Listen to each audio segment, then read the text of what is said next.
Alléluia. Alléluia.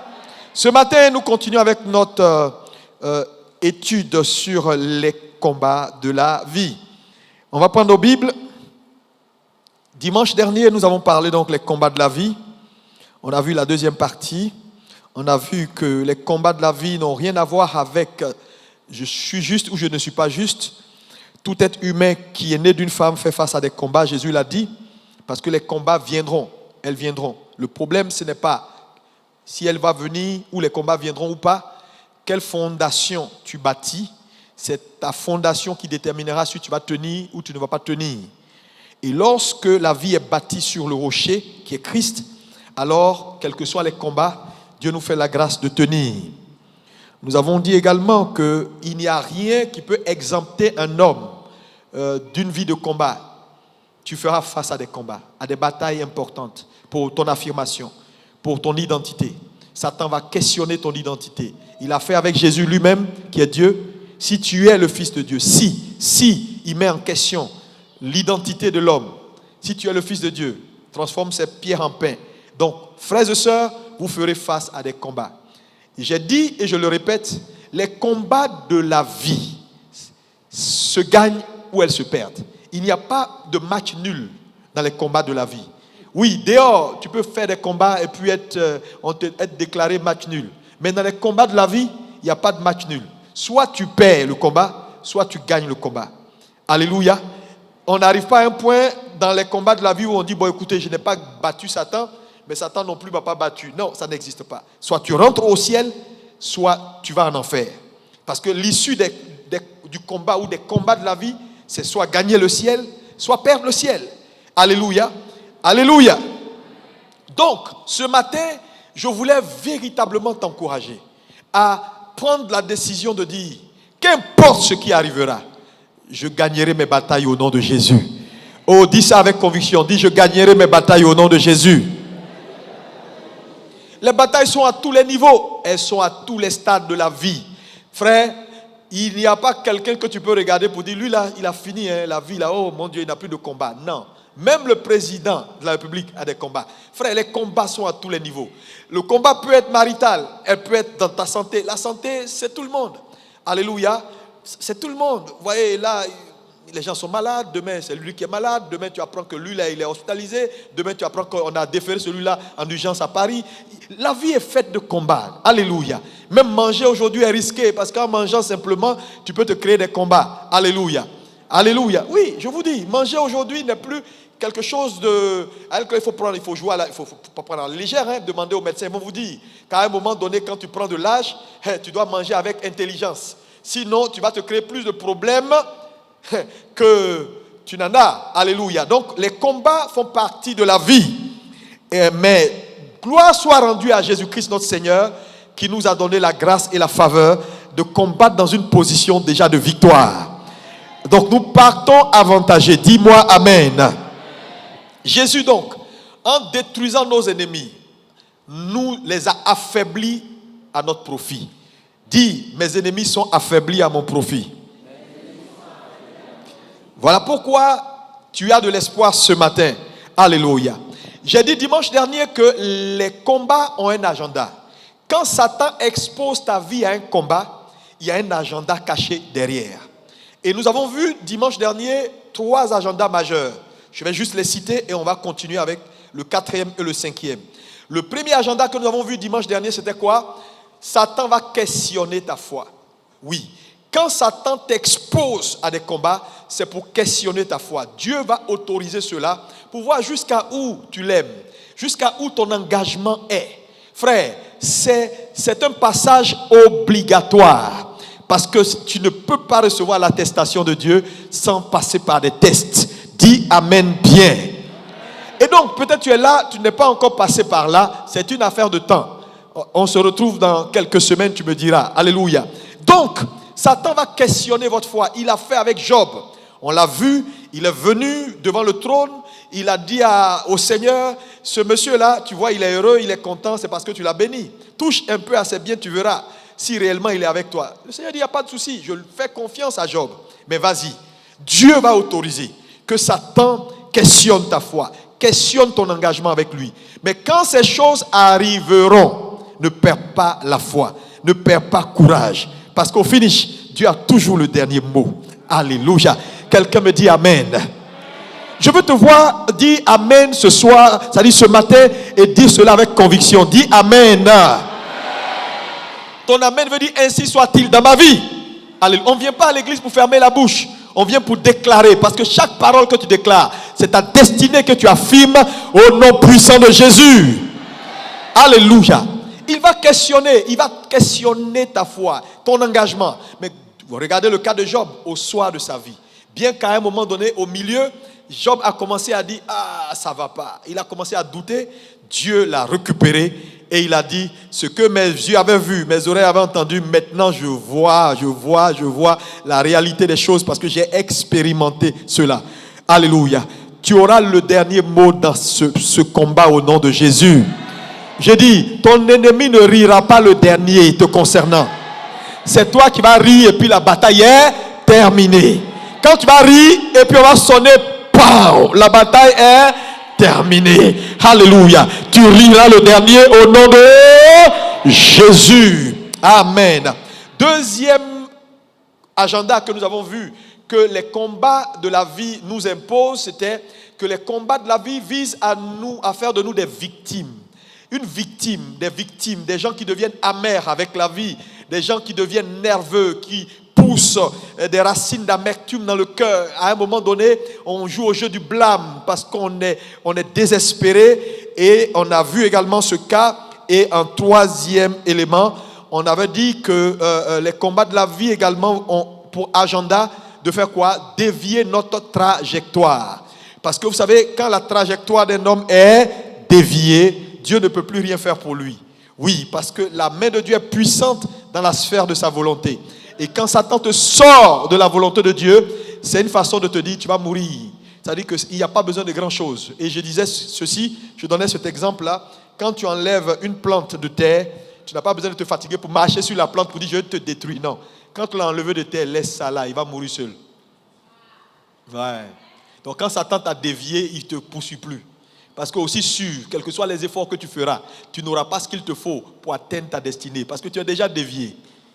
Quelqu'un qui prend une mauvaise route, il s'en va à Port-Boué et puis il a pris la route d'Abobo. Est-ce que tu as besoin de le poursuivre pour dire, tu vas te perdre. Laisse-le. Il n'a qu'à filer même. Il n'a qu'à être concentré même. Il va arriver au zoo. Pas à l'aéroport. Alléluia. Donc, vous voyez que quand Satan dévie ta trajectoire, il y a des efforts, il ne fait plus. Il se repose maintenant, il dit, laissez ce type-là. Lui, c'est déjà réglé. Tout ce que vous voyez là, cracher, parler en langue, tout ce qu'il fait là, c'est dans la mauvaise voie. Donc, c'est bon. Parce que c'est la voie qui valide les actions. C'est la voie la direction valide l'action. C'est pourquoi la direction est plus importante que la vitesse. Parce que tu peux aller vite et nulle part.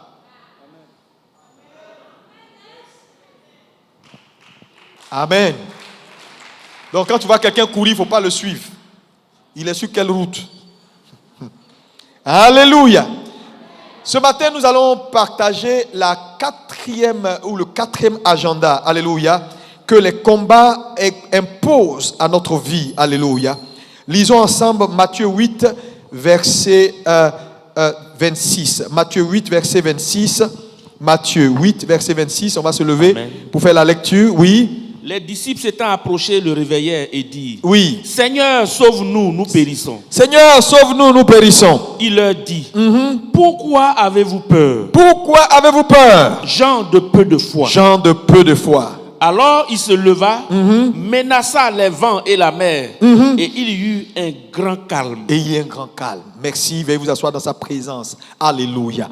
C'est important de comprendre ici. Donc, le quatrième, ou l'agenda numéro 4, que Satan va tenter d'imposer à ta vie avec les combats auxquels tu fais face, les combats qui viennent sur ton chemin tous les jours, et tu ne dois jamais l'oublier. Frères et sœurs, cet agenda numéro 4 est très, très, très sérieux. Il est subtil, mais il est dangereux. C'est quoi? C'est mettre la peur dans vos cœurs. C'est déposer la peur dans ta vie. Dis avec moi, la peur ne sera pas mon partage au nom de Jésus. Au plus fort que ça, s'il vous plaît. Jésus dit, pourquoi, homme de peu de foi, pourquoi avez-vous eu peur? Donc là où la peur s'installe, la foi disparaît. Alléluia. Et Satan sait, et je le dis et je le répète, il sait. Vous savez, il y a deux choses. Dans la vie, il y a deux plateformes. Le monde est fait de deux plateformes. Il y a la plateforme de la foi qui est le train d'atterrissage des choses spirituelles, côté royaume de Dieu, et il y a le train de la peur qui est la plateforme de la peur qui est le train d'atterrissage de côté royaume, c'est-à-dire monde des esprits, royaume des ténèbres. Donc, ces deux royaumes-là ont des trains d'atterrissage. Leur aéroport, l'aéroport du royaume de Dieu s'appelle la foi, c'est-à-dire la piste, c'est la foi. L'aéroport du royaume des ténèbres, la piste s'appelle la peur.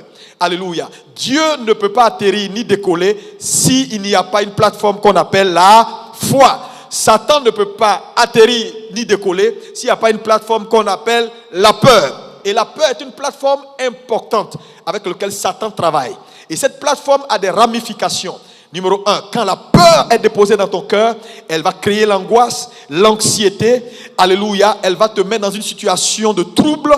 Elle va te mettre dans une situation où tu es complètement perturbé. Alléluia. L'incapacité de te retrouver. Elle va te mettre dans l'incertitude. Donc, la peur n'est pas que la peur, elle crée donc l'anxiété, elle crée des troubles, elle te met dans une situation d'incertitude. Alléluia. Et lorsque la peur est installée dans la vie d'un homme, la seule chose que Satan vise, c'est détruire sa foi ou enlever la foi. La foi, bien sûr, en Dieu. C'est très important. Donc la peur vient pour prendre la place de la foi en Dieu. C'est comme tout à l'heure, vous voyez, dans cette salle, elle est éclairée, il y a la lumière. Si on éteint la lumière, les ténèbres vont apparaître. Alléluia.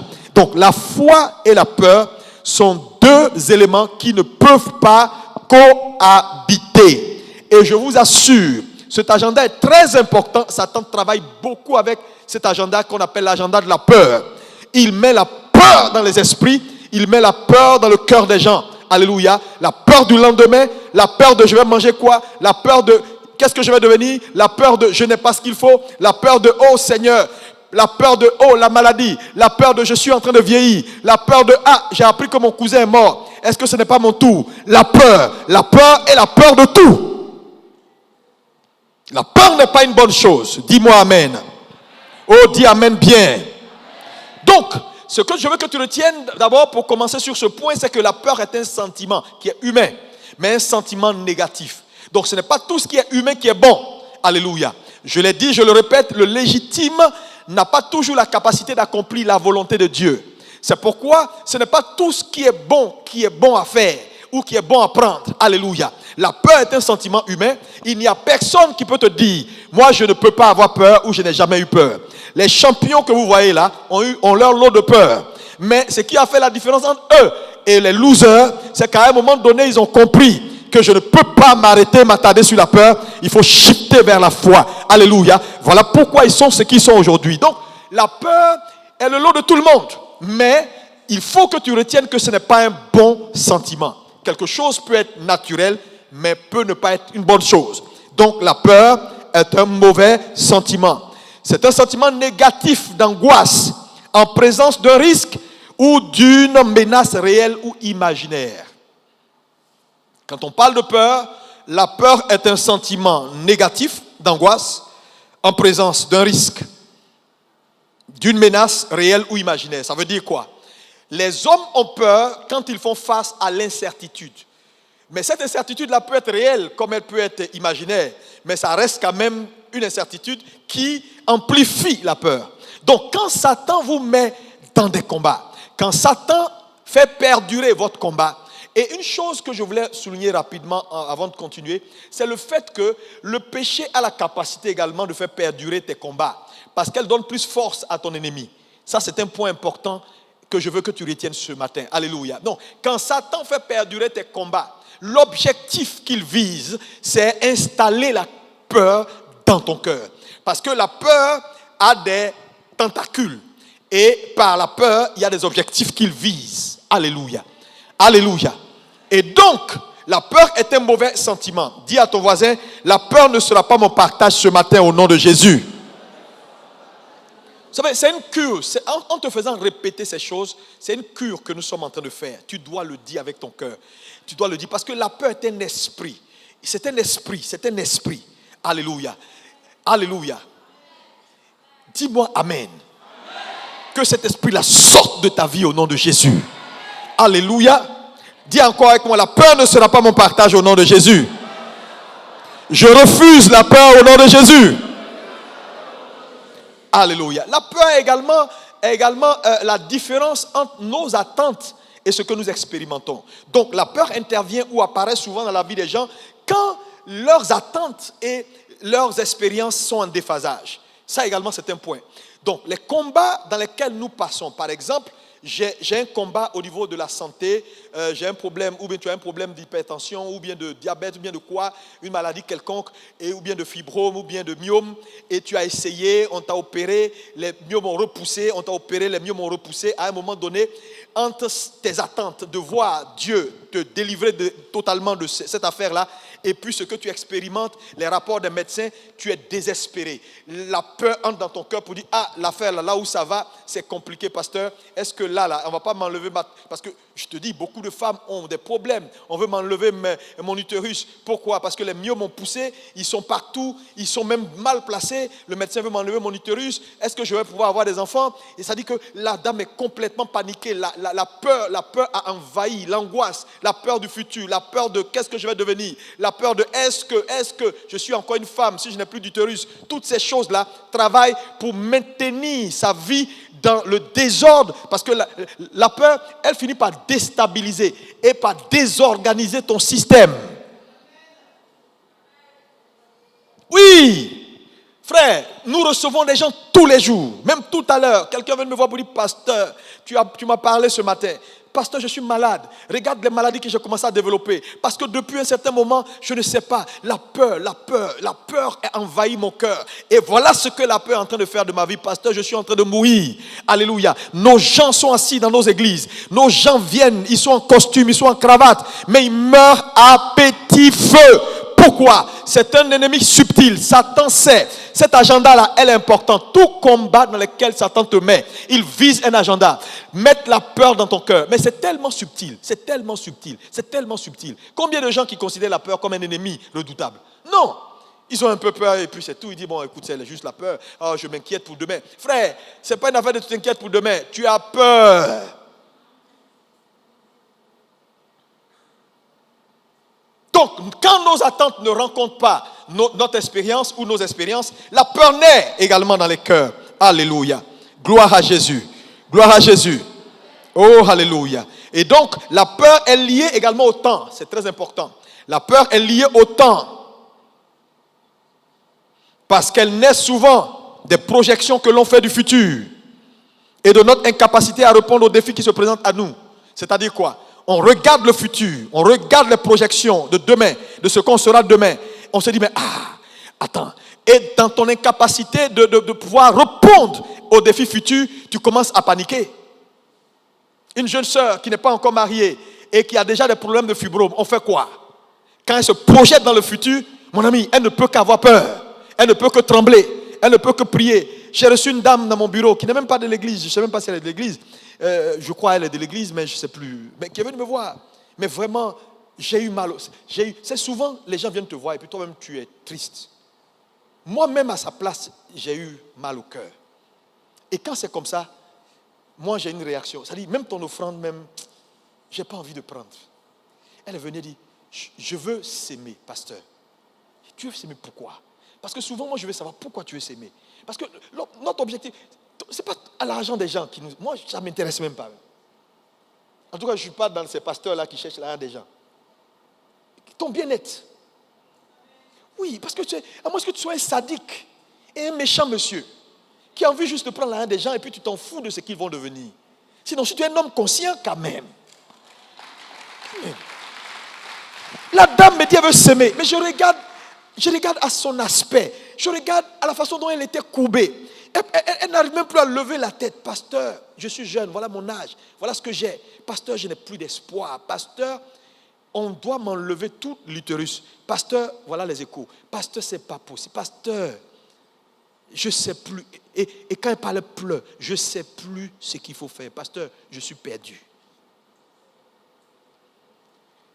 Les mots ne suffisent pas. Pour lui dire, oui, tu sais, le Saint-Esprit, oui, il est là. Bon, non, il faut arrêter tes trucs là. Hein?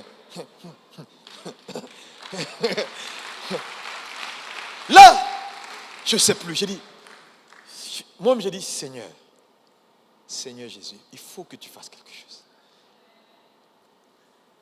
On va faire confiance au Seigneur. J'ai prié avec elle. J'ai dit, Seigneur, il faut que tu agisses. Quand c'est comme ça, tu mets toi-même en... Tu dis, Seigneur, là, moi-même, je me mets devant. Il faut que tu fasses quelque chose. La dame était désespérée. La peur, Satan est arrivé. Parce que face aux batailles, elle n'a pas pu tenir. Donc, à un moment donné, les batailles ont fini par installer en elle la peur. Donc, elle est entrée dans l'angoisse. Parce que quand la peur prend racine, tu vas être quelqu'un d'angoissé, d'anxieux. Et anxiété. Et tu vas commencer, donc ton système va se perturber. Parce que la peur fait quoi? Elle va déstabiliser tes émotions d'abord. Tu deviens émotionnellement instable. Vous voyez les gens là, il ne faut pas forcément les juger. Hein? Hey. Tu commences à aimer ce qu'il ne faut pas et à ne pas aimer ce qu'il faut aimer. Tu deviens instable. Là où il faut dire oui, tu dis non. Là où il faut rire, tu es fâché. Là où tu viens à l'église parce qu'on célèbre quelqu'un, ça t'énerve. Là où tu viens à l'église parce que quelqu'un, on dit oui, il y a un séminaire sur le mariage, tu dis ne nous emmerdez pas à vos histoires de séminaire sur le mariage. C'est pour nous narguer tout le temps séminaire sur le mariage. On s'en fout de vos histoires.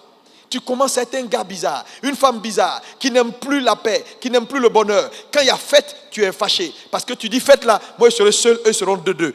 Tout t'énerve. Tu deviens bizarre. Tu es déstabilisé dans ton système.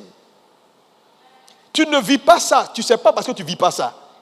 Mais il ne faut pas forcément juger et lancer la pierre à ceux qui vivent la chose. Parce qu'il y a des gens qui vivent ça honnêtement et sincèrement. Elles sont la plupart déstabilisées. Elles ne comprennent plus rien. Elles ne se reconnaissent plus. Elles sont anxieuses. Elles n'ont pas de demain. C'est-à-dire, demain ne leur donne aucun espoir. Elles sont assises. Elles prennent de l'âge. Il n'y a pas mari. Il n'y a rien. Elles ont peur. Elles se disent, pasteur, je vais rester seule. C'est pourquoi on doit marcher dans l'amour et dans la compassion. Ton amour peut sauver quelqu'un. Dis-moi amen. Oh, que ton amen soit mieux que ça. Dis amen. Tu peux aimer quelqu'un. Cet amour peut venir au secours de sa peur. Pour dire au moins voilà quelqu'un qui m'aime. Et qui je sais peut m'aider. Frères et sœurs, les gens ont besoin d'amour. Alléluia. Et vous savez, la peur est une chose dangereuse. Parce qu'elle détruit jusqu'à tes fondations. Et il est scientifiquement prouvé que quand quelqu'un commence à trop avoir peur, commence à être anxieux, commence à avoir peur du futur, les hormones créent des toxines. C'est un peu comme, vous voyez, quand tu vas à l'hôpital, par exemple, que tu dis tu chauffes, ton corps chauffe. Réaction numéro 1, on te fait ce qu'on appelle NFS, numération formule sanguine. Ils font les examens pour voir le taux de globules blancs. Et le taux de globules blancs a un canevas, peut-être, disons, je donne un exemple comme ça, hein, c'est juste un exemple, entre 5 000 et 100 000. Maintenant, s'ils voient que ton taux de globules blancs est passé à 200 000 ou à 300 000, ils vont dire, mais attends, il y a un problème. Donc, le taux de globules blancs est une référence pour savoir s'il y a un corps étranger qui est entré dans ton organisme pour faire quoi? Pour juste lutter. Donc, quand il commence à lutter, il se multiplie. Donc, quand on voit que ton taux de globules blancs a augmenté, ça veut dire qu'il y a un corps étranger. Vous comprenez? Donc, il s'augmente pour lutter contre le corps, là, pour neutraliser le corps. C'est la même chose. Donc, médicalement, quand tu commences à être trop anxieux, trop inquiet, rempli de peur, les hormones sécrètent donc des toxines, croyant qu'il y a quelque chose qui est entré, qu'il y a un virus, qu'il y a une attaque. Mais le problème, c'est que quand ils sont sécrétés, maintenant qu'ils entrent, il n'y a rien. C'est psychologique. Et donc, au lieu que les toxines fassent du mal au soi-disant corps étranger censé qui a alerté leur multiplication, qu'est-ce que les toxines font? Ils te détruisent toi-même. Et c'est là que vous allez voir que les gens qui sont dans l'anxiété et dans la peur développent certaines maladies. Et leur première maladie, c'est l'hypertension artérielle. Ils commencent à être hypertendus. Alléluia. Deuxième chose, c'est des gens qui commencent à avoir de l'insomnie chronique. Ils ne dorment pas beaucoup. Ils ont tout le temps des céphalées, le maux de tête.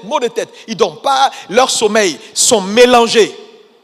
Après, ils ont une autre maladie qui est courante, c'est l'ulcère. Après 2, 3, j'ai mon ulcère. Toujours toi, ton ulcère. Toujours ulcère. Et une autre maladie qui est courante avec ces gens-là, c'est ce qu'on appelle les troubles digestifs. Ils ont tout le temps leur transit qui prend un coup. Ça rentre ici, il ne fait pas, je suis constipé, je ne suis pas constipé, je suis truc. Donc, troubles digestifs. Donc, vous voyez que c'est des maladies qui se suivent et qu'on peut observer dans la vie des personnes qui développent. C'est-à-dire que cette maladie, c'est une maladie. La peur est une maladie. Ils deviennent anxieux, ils ont peur, ils sont troublés, ils sont déstabilisés, ils sont dans l'incertitude totale. Hypertendus, insomnie, troubles digestifs, ulcères. Et il y en a tellement aujourd'hui dans nos églises. Frère, Satan n'est pas un bon diable. Oh, dis je refuse au nom de Jésus. Ta vie ne sera pas les résultats de ces choses-là au nom de Jésus. Je déclare, elle ne sera pas le résultat de ces choses au nom de Jésus. Le Dieu que tu sais te restaure. Nos églises sont remplies de gens qui viennent, qui s'assoient, qui sont avec nous, mais en réalité qui n'ont plus de foi. Parce que je vous l'ai dit et je l'ai dit au premier culte, la foi, quand vous parlez de la foi là, il faut toujours préciser, quand quelqu'un te dit j'ai la foi, il faut lui dire la foi en quoi? Parce que la foi, c'est juste un mot français.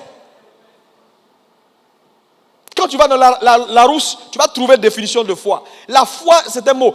Le principe de la foi, c'est croire et obtenir. C'est le principe élémentaire de base. Quelqu'un qui croit et qui tient sur ce qu'il a cru et qui obtient. Mais le croire quoi? C'est pourquoi les gens qui sont de l'autre côté, qui font de la visualisation et qui sont dans l'évangile du positif, comment on appelle ça? L'évangile... la pensée positive, ont ça. Ils vont te dire, concentre-toi, regarde la chose et tu verras. C'est un principe. Je vous ai dit et je le répète, quand le monde des esprits a été scindé en deux après la rébellion, les principes de base n'ont pas changé dans les deux mondes. C'est un principe. Dieu l'utilise, Satan l'utilise. Donc la foi n'est pas la propriété des chrétiens, des églises évangéliques. Non. Les bouddhistes ont leur foi. Les musulmans ont leur foi. Les catholiques ont leur foi. Tout le monde a sa foi. Ce qui croit devient sa foi. Il expérimente ce qu'il croit. C'est un principe de base. Alléluia. Donc, quand on parle de foi, ne dis pas la foi. La foi, c'est rien du tout. Parce que Satan croit en Dieu et il en tremble. Alléluia. Alléluia. Tu crois quoi? Tu as quelle foi? La foi de Dieu. Oui, ça, c'est la foi de l'église, du christianisme. Et donc, faites très attention, cette affaire est sérieuse. Quand Satan vous engage dans des combats difficiles et les combats perdurent, l'objectif c'est mettre la peur. Mais pourquoi il met la peur? Je vous ai dit, il n'y a que deux plateformes. Il y a la plateforme de la foi en Dieu pour le royaume de lumière et il y a la plateforme de la peur pour le royaume des ténèbres. Mais en vérité, quand tu regardes les Écritures, la peur est un autre type de foi.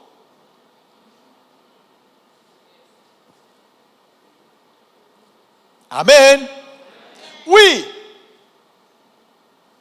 Il dit, n'ayez pas peur, croyez. À chaque fois qu'on oppose, ou on compare deux éléments, ça veut dire qu'ils sont identiques. Regardez par exemple, je dis par exemple, l'opposé de 2, c'est pas moins 2. L'opposé de 2, c'est moins 2. Donc si l'opposé de 2 est moins 2, 2 est égal à 2. C'est les signes là qui changent. Vrai ou faux? Si la foi a pour opposer la peur, ça veut dire qu'en réalité, ils sont même chose. Sauf que l'autre fait le contraire de ce que l'autre fait. C'est tout.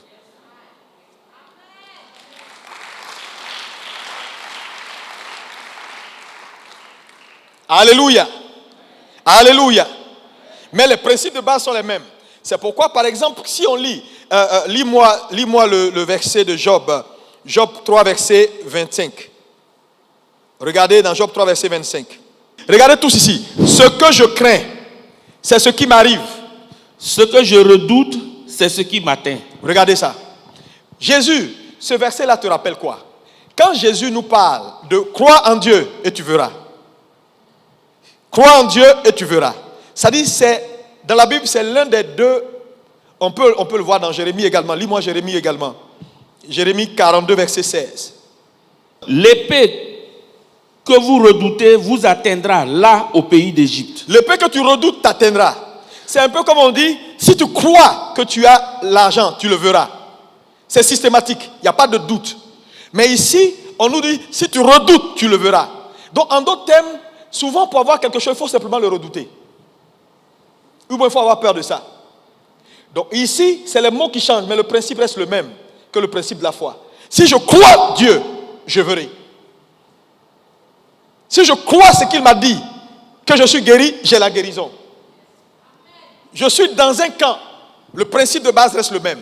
Mais je préfère croire la parole de Dieu qui dit, je t'ai guéri, j'ai ça. Mais le principe de base est le même. Si maintenant je me retrouve de l'autre côté, que je ne veux pas croire et que je dis, j'ai peur de ce que ça m'arrive, j'active le principe de base.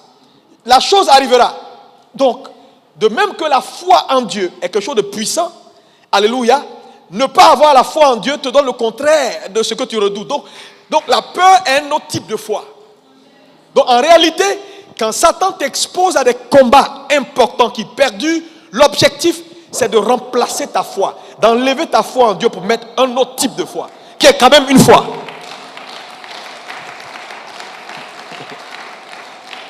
Donc tu opères, étant assis dans l'église, dans un autre type de foi. Et tu as des résultats en temps normal, étant assis, qui contrastent avec ce que tu professes. Parce qu'en réalité, ce qu'un homme redoute, en réalité, c'est ce qu'il croit. Voilà la vérité. C'est pourquoi l'agenda là est subtil, hein? Il est très subtil. Et regardez combien de gens dans nos églises qui subissent des revers. Parce que regardez, ils passent tout leur temps. Parce que le problème c'est quoi? Quand ça t'emmène la peur dans ton cœur, tu commences à avoir peur, tu commences à être déstabilisé, tu es anxieux. Donc qu'est-ce que tu fais? Tu penses que ça fait spirituel de décrire ta situation à tout le monde.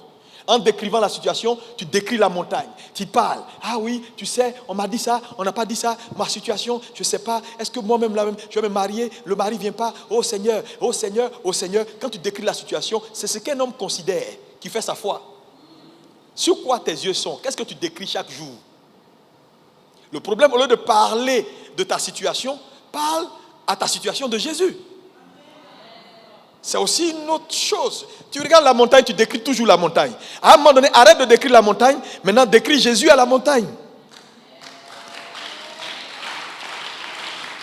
Parce que ce sur quoi tes yeux sont, est-ce qu'il finit par prendre ton cœur? Est-ce que tu finis par accoucher? C'est pourquoi le principe reste le même. Quand Dieu veut shifter la vie de Jacob, il dit à Jacob, mets devant les brebis là une image. Et qui voit ça matin, midi, soir. Ce sur quoi leurs yeux sont fixés va influencer leur conception. Voilà la vérité du principe. Si tes yeux sont toujours sur quelque chose, c'est ce que tu vas accoucher. C'est ce que tu vas accoucher. Voilà pourquoi ta vie n'avance pas, les choses sont bloquées, tout le temps les mêmes résultats, parce qu'en réalité, c'est ça ta foi. La peur n'est pas une bonne chose. Quelqu'un me dit Amen. Elle nous déstabilise. Quand elle vient, elle déstabilise. Elle te conduit dans l'incertitude. Elle te rend vulnérable et t'expose à des maladies. Oui.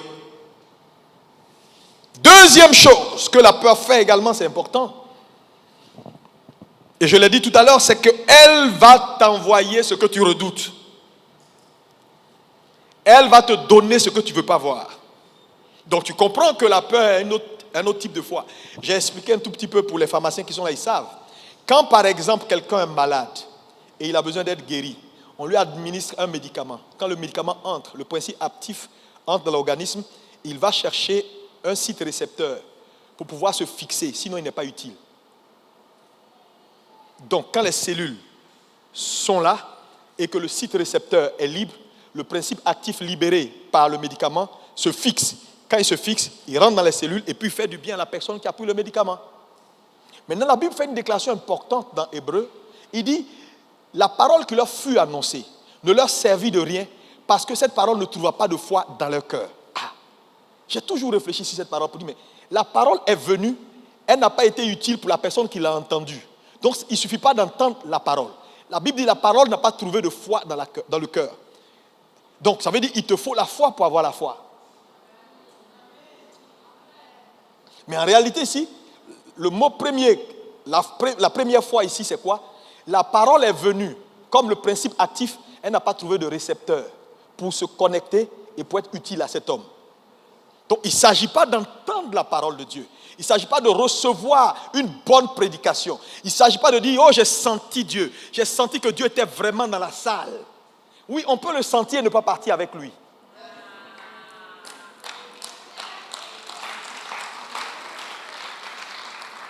Beaucoup le sentent, mais le laissent ici et puis eux ils partent. Parce que ce qui fait que tu pars avec lui, c'est lorsque les récepteurs s'ouvrent et que le principe actif qui est la foi de Dieu arrive à se connecter avec les récepteurs. Là, c'est utile pour toi. Les pharmaciens sont là.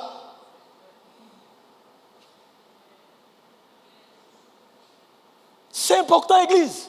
Donc vous voyez que les gens viennent dans nos églises, ils écoutent la parole de Dieu, ils écoutent.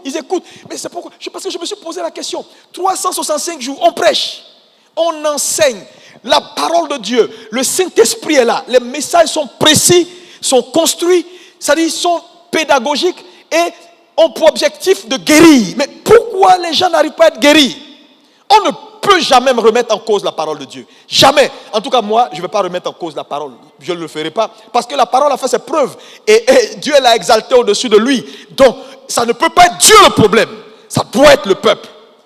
Les gens n'écoutent pas la parole de Dieu. Ou ils l'écoutent, ils l'entendent, mais ils n'ouvrent pas leur cœur. Mais en fait, quand Satan met la peur dans ton cœur, qu'est-ce qu'il fait? La peur est notre type de foi. Il va pour fermer les sites récepteurs. Les sites qui sont censés recevoir la parole qui vient de Dieu, et il ouvre d'autres sites qui sont censés recevoir autre chose. Donc quand pour Dieu vient, ça ne trouve pas les bons sites. Mais quand pour le monde vient, ça trouve les bons sites récepteurs. Donc vous comprenez que la peur devient une arme dangereuse dans le sens où c'est par la peur que Satan remplace en réalité la foi des élus. Je peux comprendre dans Luc quand Jésus dit, quand le Fils de l'homme reviendra, trouvera-t-il de la foi? J'ai dit, mais Seigneur, ce que tu dis est trop grave. Il dit, trouvera-t-il? Et il ne répond pas. Lui, il ne répond pas à la question. Il nous laisse dans l'incertitude. Il dit aux gens dans le bateau, pourquoi avez-vous eu peur? Homme de peu de foi. Ça veut dire que là où la peur est, la foi disparaît.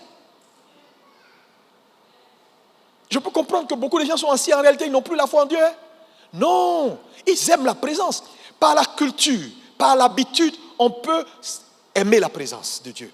Par la culture, par l'habitude ou par les habitudes, on peut aimer l'ambiance chrétienne évangélique.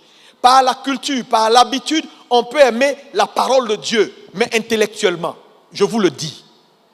J'expérimente ça tous les jours avec les gens. Il te dit, je suis membre de cette église. Il te dit, j'aime Jésus. C'est des paroles. C'est culturel. Tu sais ce qui est culturel? Mais l'islam, là, mais regardez les gens. Ils naissent, c'est culturel. Il est prêt à mourir, à combattre.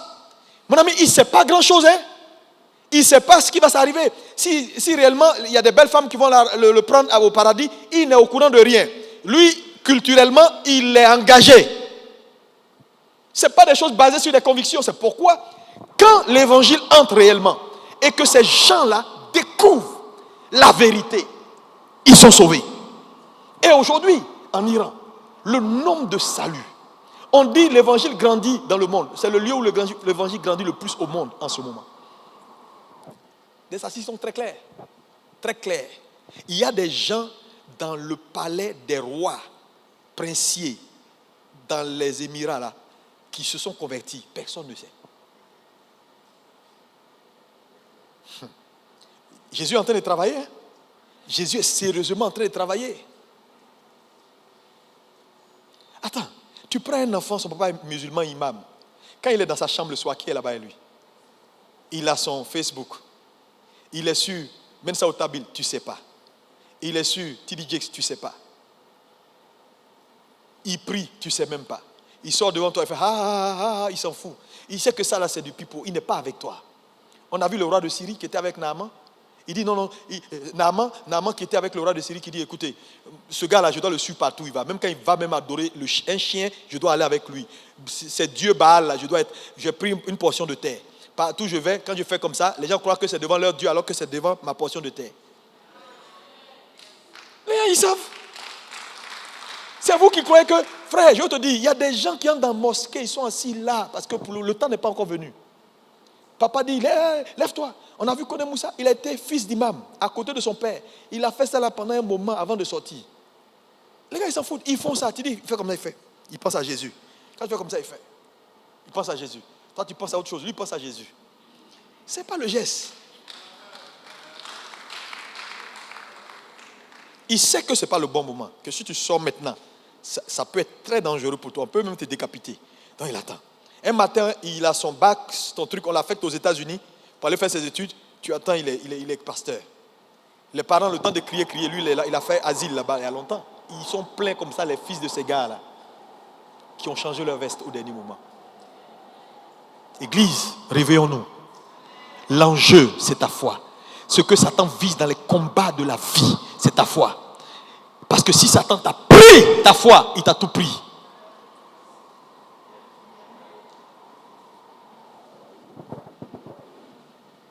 Quelqu'un me dit Amen. Amen.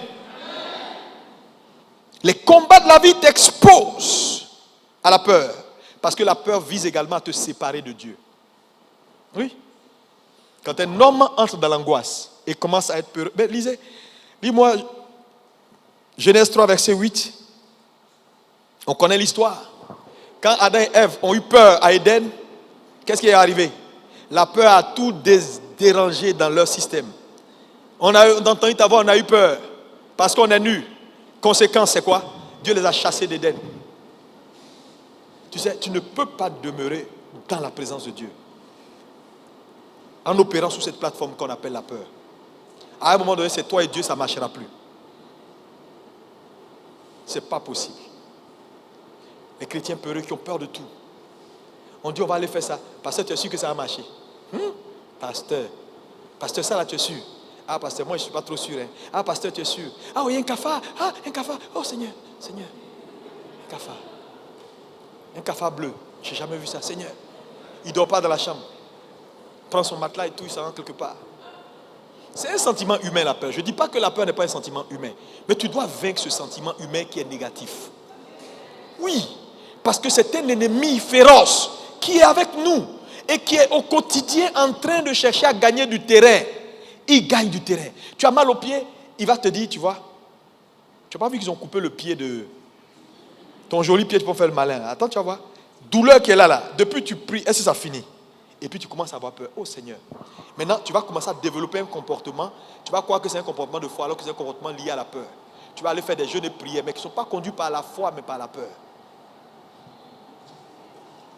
Oui. Parce qu'il y a beaucoup de jeûnes et prières que vous faites là. Ce n'est pas jeûne et prière de foi. Hein? Non.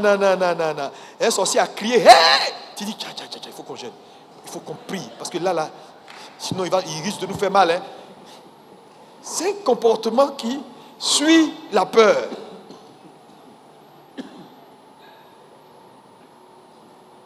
C'est quand tu arrives à un point où le sorcier t'a dit, toi là, dans 3 jours.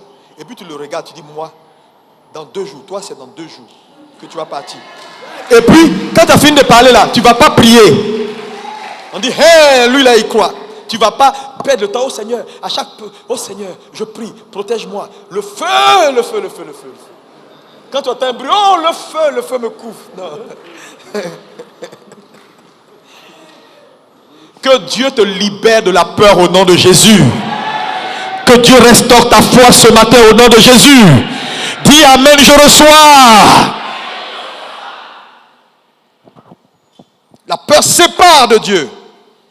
Tu ne seras pas séparé au nom de Jésus. J'ai dit, tu ne seras pas séparé au nom de Jésus. La peur crée également le mensonge. On le voit toujours dans Genèse 18, verset 15. On le voit dans Luc 22, verset 54. Luc 22, verset 54, c'est-à-dire le chapitre 22, verset 54, c'est Pierre. Vous connaissez l'histoire de Pierre. Luc 22, 54. Pierre qui commence à mentir parce qu'il a peur. Ils ont attrapé son maître. Une petite fille dit, ce type-là, je l'ai vu avec... Oh non, non, non, non, non. Moi, jamais, jamais. Les menteurs iront en enfer.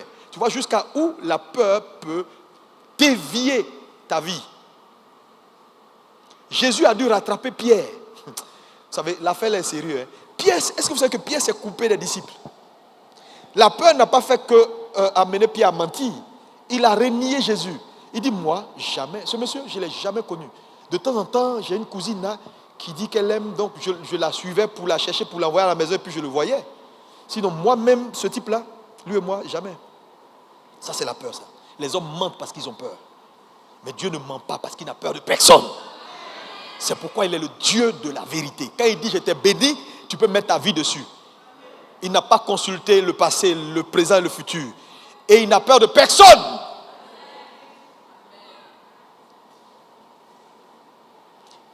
Jésus a dû rattraper Pierre pour dire, Pierre, tu es sûr que tu m'aimes? Il dit oui, une fois. Tu es sûr que tu m'aimes? 2 fois, 3 fois. Pour annuler chaque parole que Pierre a prononcée, qu'il a soustrait du corps des disciples. Il dit aux dames, allez dire à Pierre et aux disciples. Ah non, Pierre n'est plus membre des disciples. Parce que sa confession l'a coupé. Donc on dit, allez dire à Pierre et aux disciples qui me précèdent en Galilée. C'est là-bas que Jésus l'a réintégré dans le corps des disciples. Je prie pour toi. La peur qui a fait que tu es en train de mentir. Mentir sur tout. Peur de... que Dieu te libère ce matin au nom de Jésus. Que ton amen soit plus fort que ça. Dis 3 fois amen et reçois la grâce.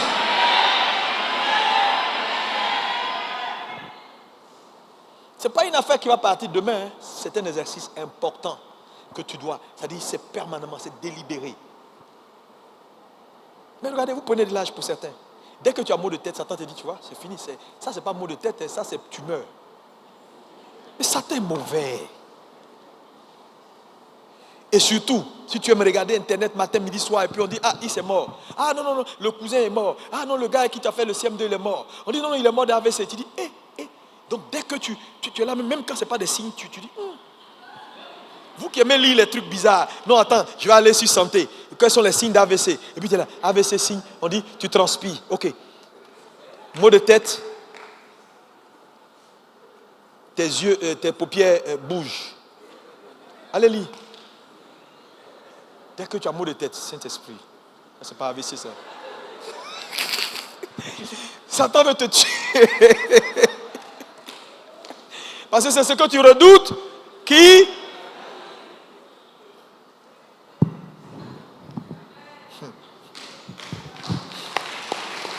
Acclame pour Jésus. Les gars, on doit faire attention. C'est pourquoi souvent, lire la Bible est mieux. Je te dis, ça te booste. Ça ne veut pas dire qu'il faut être ignorant. C'est parce que je suis en train de dire. Tu peux avoir un certain nombre d'éléments que tu sais. Parce que tu es médecin ou tu es quoi, tu apprends, tu sais que ça. Mais, frère, c'est ce qu'un homme considère. Sur quoi tes yeux sont. Qu'est-ce que tu considères? C'est pourquoi Dieu a toujours, même quand il veut aider quelqu'un, il détourne son regard. Il dit à Abraham, regarde le ciel et regarde la terre. C'est comme ça ta postérité. Le monsieur, il ne comprend rien. Il dit, mais attends de regarder, regarde les étoiles. Mais pourquoi il fixe cette image dans son esprit? Pourquoi il fixe tout ce sable au bord de la mer là dans son esprit? Mon ami, parce que c'est ce qu'un homme conçoit qu'il enfante. Qu'est-ce qui est devant toi? Tes problèmes, toujours tes problèmes. Ça ne va pas aller. Seigneur, je sens la douleur. Pasteur, tu pries pour elle. Tu es en train de dire, le Seigneur me dit que tu vas avoir. Non, pasteur, oui, c'est vrai, je vais avoir, mais touche ici, là. Ça fait mal, touche. Oui, on a touché. Tu es là, touche ici. Crois en Dieu. Crois en Dieu. Sa parole est oui et amen. La maladie, elle ne va pas t'emporter. Je dis, cette maladie-là n'est pas pour la mort. Que ton amen soit bien. Moi, je ne m'inquiète pas trop pour les gens. On me dit que quelqu'un il est tombé malade. Je dis, oh, il va sortir. Parce que je ne peux pas admettre qu'un fils de Dieu ne s'en sorte pas. Ce n'est pas possible. Il va sortir. Il va sortir. Il va sortir. Dans le temps avec le coronavirus, la plupart même des gens qui l'ont eu, c'est pas la peur. Tout le monde était devenu maniaque. Maniaque de tout. Tu touches ici, tu quelqu'un de chez toi, avant de partir, derrière, tu passes derrière lui avec bombe après. Il est parti. La plante de ses pieds. Tu désinfectes même jusqu'au poignet de la porte. Je ne sais pas d'où il vient. Bon, c'est bon d'être prudent. Mais on peut être prudent sans perdre la foi. C'est ce jeu-là qui n'est pas toujours évident. Quelqu'un me dit Amen. Est-ce que tu es béni ce matin? La peur crée l'inactivité. Quand on a peur, regardez dans Matthieu 25, verset 24. Vous connaissez l'histoire de cet homme. Le maître s'en va, il donne des talents, il donne à l'autre. Le monsieur dit, ah, moi j'ai peur. Ce type-là, il paraît que il est méchant. Quand il te donne son argent, il réclame. Attends, je vais garder. Là où les autres ont travaillé, lui n'a pas travaillé. La peur crée l'inactivité. La plupart des gens qui sont pris dans ce piège du combat de la peur et qui sont devenus anxieux, deviennent inactifs dans l'église. Ah bon, on a fait qu'on est fatigué, pasteur, on a servi. Moi là, j'ai été hôtesse, j'ai chanté, j'ai été musicien, même pasteur adjoint. Si aujourd'hui tu me vois, laisse-moi décompresser un peu. Parce qu'ils sont arrivés à un point où je dis, tout ça tu fais et puis il y a quoi? Tout ça pour ça, il n'y a rien. Je sais Dieu jusqu'à maintenant, regarde ce que je suis devenu, rien. Donc l'inactivité. Même aller à l'église devient un challenge. Entrer dans les choses de Dieu devient un challenge. Quand tu commences à arriver à là, il faut commencer à prier Dieu. Ce n'est pas Dieu qui a changé, c'est toi qui as changé.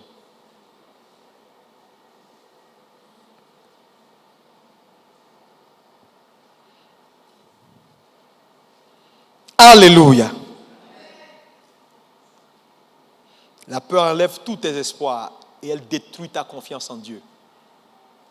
Ce matin, que Dieu ramène sa confiance dans ton cœur au nom de Jésus. Que tu puisses te dire encore, avec Dieu c'est possible. Avec Dieu je ferai des exploits. Dis-moi amen bien. Dis-moi amen bien. Dis-moi amen bien. Amen veut dire ainsi soit-il pour moi. C'est une prière. Tu vois des jeunes sœurs dans la salle. Quand je te regarde, je sais que ce n'est pas évident. Je sais. Je peux te comprendre, c'est difficile. C'est difficile. C'est compliqué. Ta situation est difficile. Il n'y a pas d'issue. Il n'y a pas d'issue. Quand tu regardes avec les yeux naturels, il n'y a pas d'issue. Mais je veux que tu regardes avec les yeux du Seigneur Jésus aujourd'hui. Parce que je te pose une question. Est-ce que tu as un choix en réalité dans ce combat? Il n'y a que deux issues. Soit tu gagnes, soit tu péris. Donc il n'y a pas un troisième choix pour dire, écoutez, moi je suis fatigué de me battre, mais je refuse de périr. Ce n'est pas possible. Refuser de gagner, c'est périr. Tu vas périr à petit feu. Donc il ne faut pas te laisser faire. Il faut refuser ce matin. Mon ami, les gens que vous voyez qui vivent et qui accomplissent des exploits, c'est des décisions qu'ils prennent.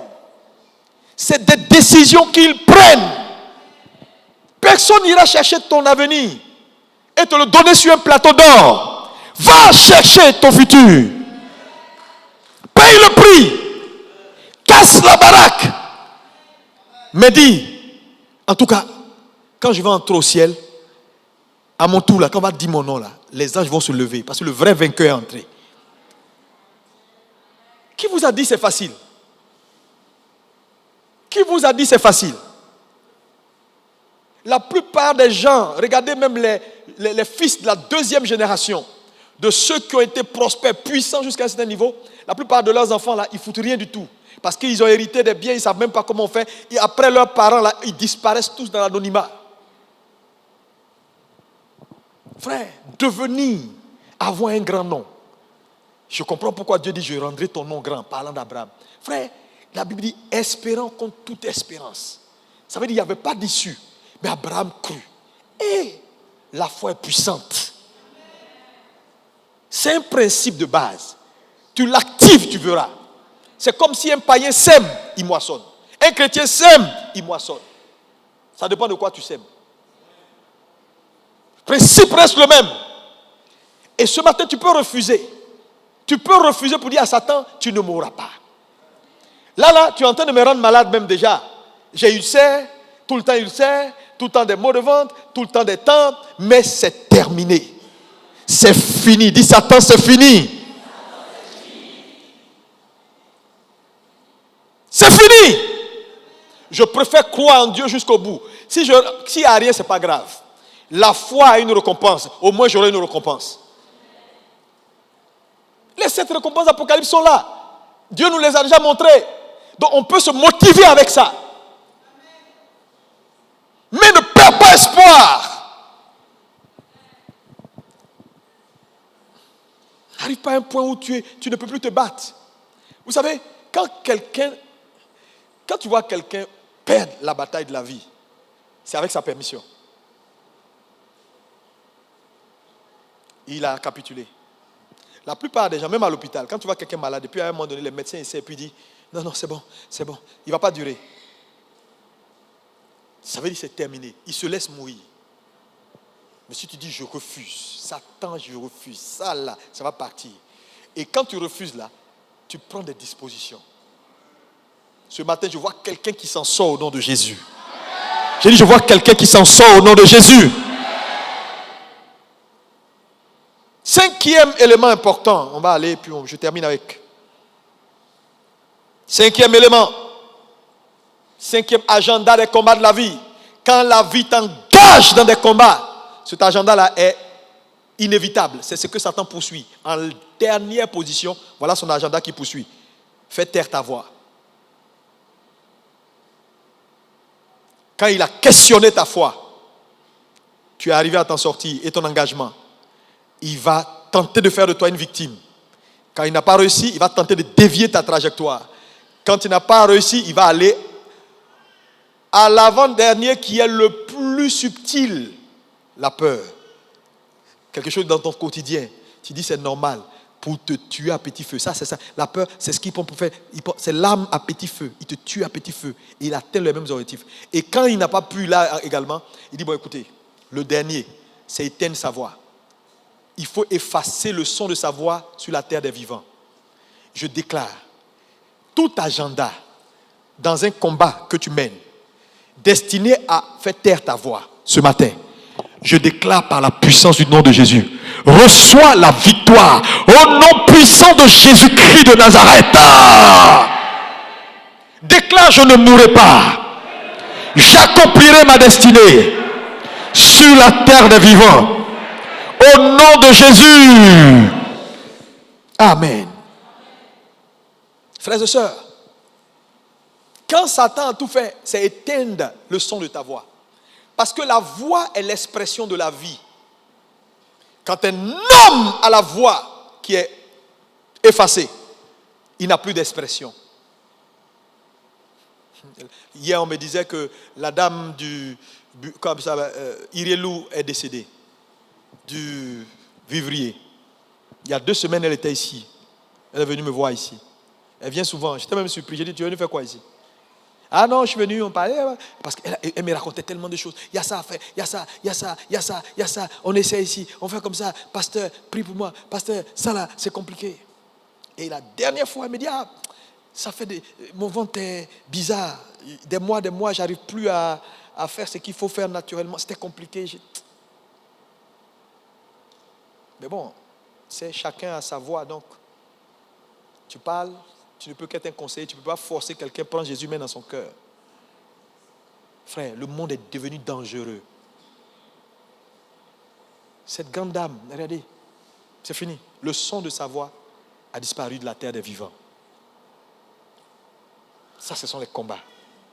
Quand tu perds le combat, et l'objectif final, c'est ce que Satan vise. Qu'importe l'âge que tu as. Il a fait dans la parole de Dieu. Quand vous prenez Ésaïe 28, verset 1, vous connaissez l'histoire d'Ézéchias? Satan est venu. Le prophète a prophétisé pour dire, c'est terminé, mon ami, tu as 15 jours pour fermer ta maison parce que ta voix va s'éteindre.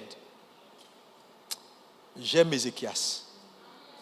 Il s'est tourné vers le mur. Parce que c'était un homme d'esprit. Il a même compris que quand même Dieu a parlé, ce n'est pas encore fini. Si toi tu n'es pas d'accord. Ça doit encourager quelqu'un. Frère, je ne sais pas qui t'a dit ça va finir. Quel prophète? Il a quel prophète international, cousin de Jésus, qui parle bouche à bouche avec Jésus. On s'en fout aujourd'hui, on s'en fout demain. Tant que tu n'es pas d'accord, ce n'est pas encore fini. Ézéchias dit c'est pas fini. Dieu a dit, mais moi je dis c'est pas fini. Il est retourné vers Dieu. Il connaît le principe. Dieu va toujours te donner une marge. C'est-à-dire, il va te faire une brèche pour t'en sortir. Il y a toujours une brèche que Dieu fait. C'est pourquoi il est un bon Dieu. C'est pourquoi il y a de l'espoir dans le christianisme. Il a rappelé à Dieu, dit, hey, Dieu d'Abraham, Dieu d'Isaac. Souviens-toi.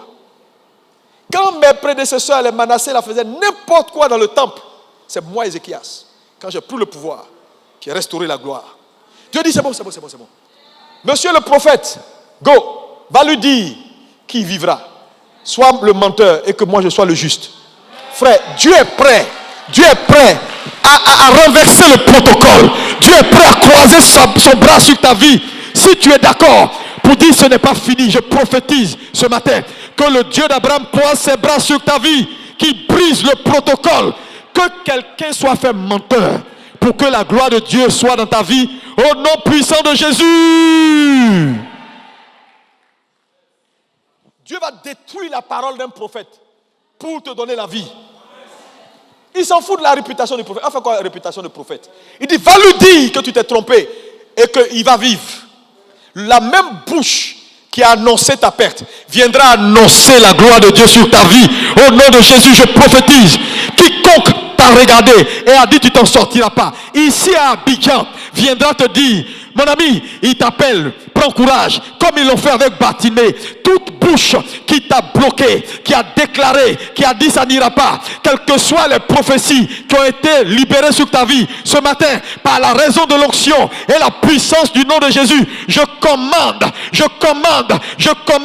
ta restauration au nom de Jésus. Cette même bouche reviendra avec toi au nom puissant de Jésus.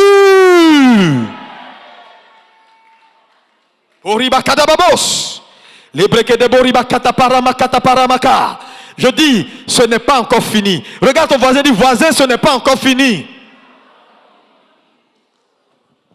Ça ne peut pas finir. Tant que tu n'as pas la victoire, ce n'est pas fini. Ézéchias dit, moi je ne vais pas mourir. Tu veux raccourcir mes jours? Je ne vais pas pleurer pour ça. Je refuse de mourir. Frère, tu ne mourras pas avant. Dis l'âge que tu veux. Il ne faut pas avoir peur. Tu sais, je te dis, il ne faut pas avoir peur. La foi, c'est la capacité de fixer sa limite. Mon ami, je ne mourrai pas aujourd'hui, je ne mourrai pas demain. Aucune maladie ne peut m'emporter. Dis amen si tu le crois. Ce n'est pas une affaire d'humilité. Non, il ne faut pas être prétentieux. Dieu nous a donné la parole. La parole est tout près de toi, dans ta bouche et dans ton cœur, afin que tu la pratiques. Dis-moi amen. Les gens ont peur. Non, moi je ne sais pas. Dieu, c'est Dieu qui sait. Oui, Dieu sait, mais tu peux fixer ta limite. Dieu a fait de toi un homme spirituel, tu as de l'autorité. Quand eux fixent ta limite là, ils demandent la permission à Dieu. Quand eux disent qu'ils vont te tuer, ils ont demandé à Dieu. Pourquoi toi tu dois demander la permission à quelqu'un? Je fixe ma limite. Personne ne pourra m'empêcher de fixer ma limite au nom de Jésus. Alléluia. Satan, agenda final, c'est faire taire la voix des hommes. Par la maladie, faire taire leur voix. Par les attaques sataniques, faire taire leur voix. Par les accidents, faire taire leur voix. Ces choses ne seront pas ton partage. Regardez comment la Côte d'Ivoire est devenue dangereuse. Chaque jour, il y a des nouvelles. Tel on l'a envoyé en France. Tel on l'a avec urgence. Tel est malade. Tel est... Frère, les choses se succèdent. Les empoisonnements. Ici et là. C'est pourquoi si tu es là ce matin, je te dis, il faut réfléchir. Hein. Les chrétiens inconscients qui mangent partout. Toi, tu es pasteur, tu manges dans toutes les maisons. Je t'interdis aujourd'hui de manger dans toutes les maisons et dans les réceptions. Même si tu n'as pas d'avenir, il faut faire semblant quand même comme tu as un avenir.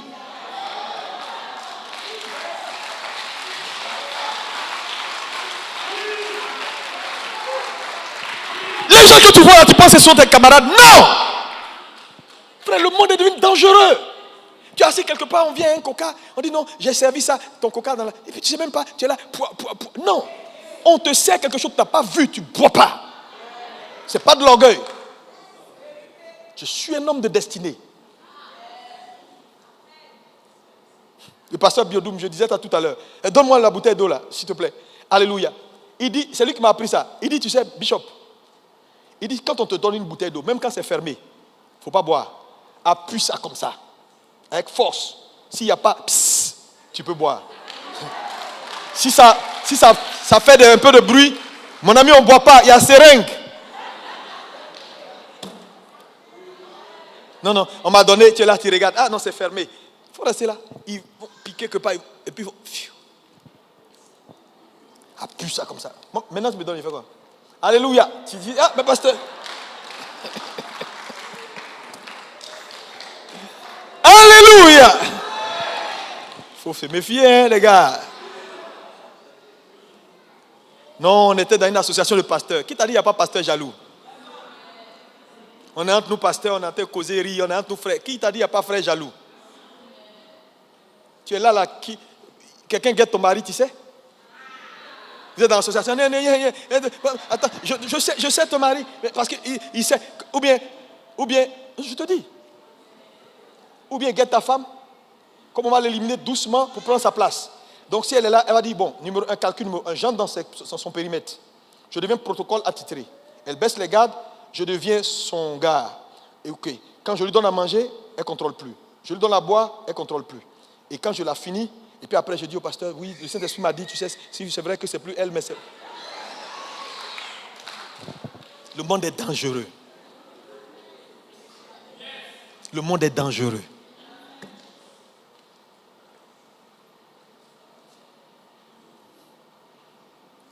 Satan raccourcit les vies par l'inconscience, l'incapacité d'être discipliné. Parce que regardez aujourd'hui, les gens vivent leur vie, ils vivent leur vie avec tellement de légèreté, ils ne sont pas rigoureux sur certaines choses. C'est vrai, c'est des choses à un moment donné, tu peux te permettre cela, mais à un moment donné, quand Dieu commence à t'aider à comprendre, il faut réfléchir. Hein? Parce que le manque de rigueur peut être ce qui va raccourcir tes jours. Le manque de rigueur. L'indiscipline. Parce que regarde, tu es face à des combats. Il y a des combats auxquels tu vas faire face, dans lesquels Satan va te mettre. Ce ne sera ni la prière, mais ce sera ta discipline. Ta capacité à te discipliner. Regarde, par exemple, tu es une jeune soeur, il y a des problèmes, ou bien tu as besoin d'enfantement, on parle de fibrome ici, et puis les choses grossissent, on fait quoi? Tu as essayé médical, ça ne tient pas. Tu as essayé ça ne tient pas. À un moment donné, il faut être discipliné, il faut se connecter pour demander au Seigneur, je fais quoi? Dieu va te donner de l'intelligence pour aller même voir des gens qui ont peut-être l'expertise sur le plan médical traditionnel. Mais je dis, il y a tellement de choses. Si tu es quelqu'un de carré, tu manges n'importe quoi, tu manges quoi, tu fais ça. Frère, je te dis, il n'y a pas problème qui n'a pas solution. Mais il va te falloir être discipliné, observateur et spirituel pour tomber sur les bonnes solutions pour sortir de ta situation. Ça peut être juste un conseil. Quelqu'un va donner un conseil pour dire, mais oui, le truc que tu as là, le coco ou bien le truc là. Mais regarde, j'ai un ami il est à Bobo du Lasso. Il y a quelques années, il m'a donné ça, 2 jours et puis c'est fini. Et puis il va prendre ça, il va te donner. Et puis c'est fini. Ton combat est terminé dans le domaine. Tu as tout fait. On te dit opération forcée. Petit truc quelque part dans un petit village. C'est ça qui t'a sauvé. Ça veut dire quoi? Quand on veut gagner son combat, on ouvre son esprit. On n'est pas limité, on n'est pas un gars façon. On ouvre son esprit. Parce que Dieu va commencer à te parler. Pour te dire, entre ici, non plus ici, entre ici. Tu as un problème de cholestérol. Tu as un problème de temps en temps, tu commences à avoir un peu de tension. La tension, tu n'es pas obligé de prendre un médicament à vie. Je gagne ce combat contre la tension. Ça veut dire quoi? Hygiène de vie. Tu recalcules tout à zéro. Ça ne sera pas évident. Parce qu'au moment où tu vas aller faire du sport, ça peut être compliqué. Ton corps dit, je n'ai pas envie. Tu as fait aujourd'hui, là, il faut attendre encore dans 3 semaines. Tu dis non, j'ai dit chaque semaine au moins une fois. Mais il va te dire, laisse ces histoires de 3 semaines une fois. Ce n'est pas évident. Les combats sont perpétuels. Mais tu es face à un combat que tu dois gagner. On fait quoi? Soit je péris, soit je gagne. Donc, je fais fi des problèmes. Je dis non, je me lève, jogging ici, et on est dans la ville. Alimentation différente. J'aime pas, c'est pas grave. Je suis rassasié, c'est l'essentiel. Parce qu'à un moment donné, même manger devient dangereux. Tu peux perdre ton combat si tu n'es pas sélectif. Mais tout ça, c'est difficile parce que même là encore, il faut être discipliné. Et ce n'est pas toujours évident. C'est pourquoi je vous dis, ce que je te prêche maintenant là, c'est même message de vie de tous les jours. Tu dois te réveiller. Les combats sont difficiles. Tu prends de l'âge. Tu grandis. Tu n'auras plus assez de force. Tu vas avoir des petits bobos. Et Satan va utiliser ça pour tenter d'ouvrir des boulevards dans ta vie. En te donnant des idées. Ça là, c'est maladie de temps. Hein. Ton papa était comme ça, non? Ta grand-mère était comme ça, non? Tu as vu ça, non? Ça vient. Juste pour fixer ta foi sur ça. Et t'enlever ce qui est ta foi en Dieu. Et te voilà maintenant, tu as peur. Tu as peur de demain. Tu as peur de ça. Et est-ce que ça là, c'est pas telle maladie? Est-ce que c'est pas telle maladie? Tu commences à paniquer. Et ces choses arrivent. Gagner dans la vie nécessite qu'on soit discipliné. Tout ne sera pas Satan. Il va avoir des combats, il va falloir les gagner avec stratégie. Je vous ai dit, un homme stratège, c'est un homme qui gagne des batailles sans combattre. Il y a des endroits où tu ne vas pas laisser trop de sueur. Parce que tu es un stratège. Là, il faut courir. Dieu te dit, on ne court pas. Laisse-le courir. Toi, il faut monter sur l'arbre et puis tu sautes devant lui. C'est tout. C'est tout. Mais oui. Parce que je te dis, les gens ne lisent pas toujours les règles. Et puis après, Dieu va dire, non, dans les règles, il faut regarder. Je n'ai pas dit. J'ai dit celui qui arrive premier. C'est tout ce que j'ai dit. Je n'ai pas dit celui qui court. J'ai dit celui qui arrive premier à gagner. C'est pourquoi dans la vie, je te dis un secret. Les grands hommes, ils ont compris ce principe. Ne cherche pas toujours à être le meilleur. Cherche le premier. Parce que c'est les premiers qu'on récompense. Ce n'est pas les meilleurs. Il y a beaucoup de meilleurs qui n'ont rien. En passant. Ça, c'est en passant.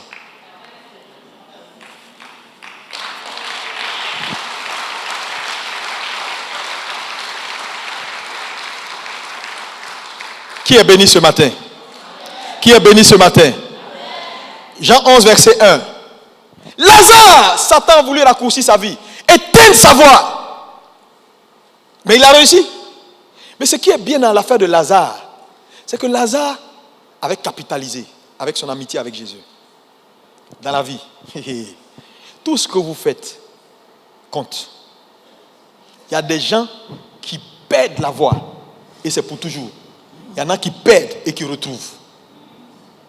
Ça veut dire, même quand Satan finit, c'est pas fini. Et acclamons Jésus, s'il vous plaît. Ici, là, Satan finit, il a dansé, terminé. Lazare est mort, il a commencé à pourrir. Il a fait son pire. Mais c'est mal connaître Jéhovah. Même quand Satan a fait son pire, c'est pas fini.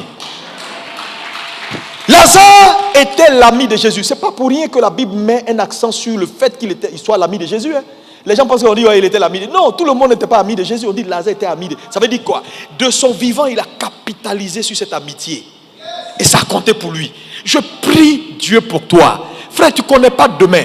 Quand on te dit jette ton pain à la surface des eaux, Dieu sait de quoi il te parle. Dieu sait pourquoi il te parle. Quand on dit apporter, Dieu sait pourquoi il te parle. Frère, tu vas faire face à des batailles dans la vie. Tes prières ne vont pas suffire. Ton engagement ne va pas suffire. Ton intelligence ne va pas suffire. Tes stratèges même ne suffiront pas. Mais il y a un autre mode de combat. Alléluia, les sacrifices. Frère, bazooka est petit. Quand tu libères les sacrifices, je dis bazooka est petit. Tu es trop conscient de toi. C'est ça qui te fatigue. Tes yeux sont sur toi. Ça, c'est l'un des pièges de Satan. Quand tu souffres, tu as des problèmes, il prend tous tes yeux là et puis il met ça sur toi. Et puis il te fait comprendre que tu as fait pour les autres, tu as eu quoi dedans? Il faut faire pour toi. Il t'a tué. Parce que c'est celui qui arrose qui est arrosé. Continue d'arroser. Oh. Jésus est venu sur la raison de son amitié. Sûrement Lazare a dû faire des choses pour lui que la Bible n'a pas écrites. C'est quel type d'amitié ça? Il a ressuscité Lazare. Mais imaginez-vous tous ceux qui avaient pris ses biens, sa voiture, sa femme, qui ont changé, qui ont fait les mutations déjà. Ils étaient obligés d'aller refaire les mutations, mes amis. Dieu l'a restauré. Quelques jours plus tard, on dit qu'il était à table en train de manger avec Jésus. Et il y avait une multitude de foules qui étaient curieux pour venir voir qui est ce Lazare. Regardez l'attraction.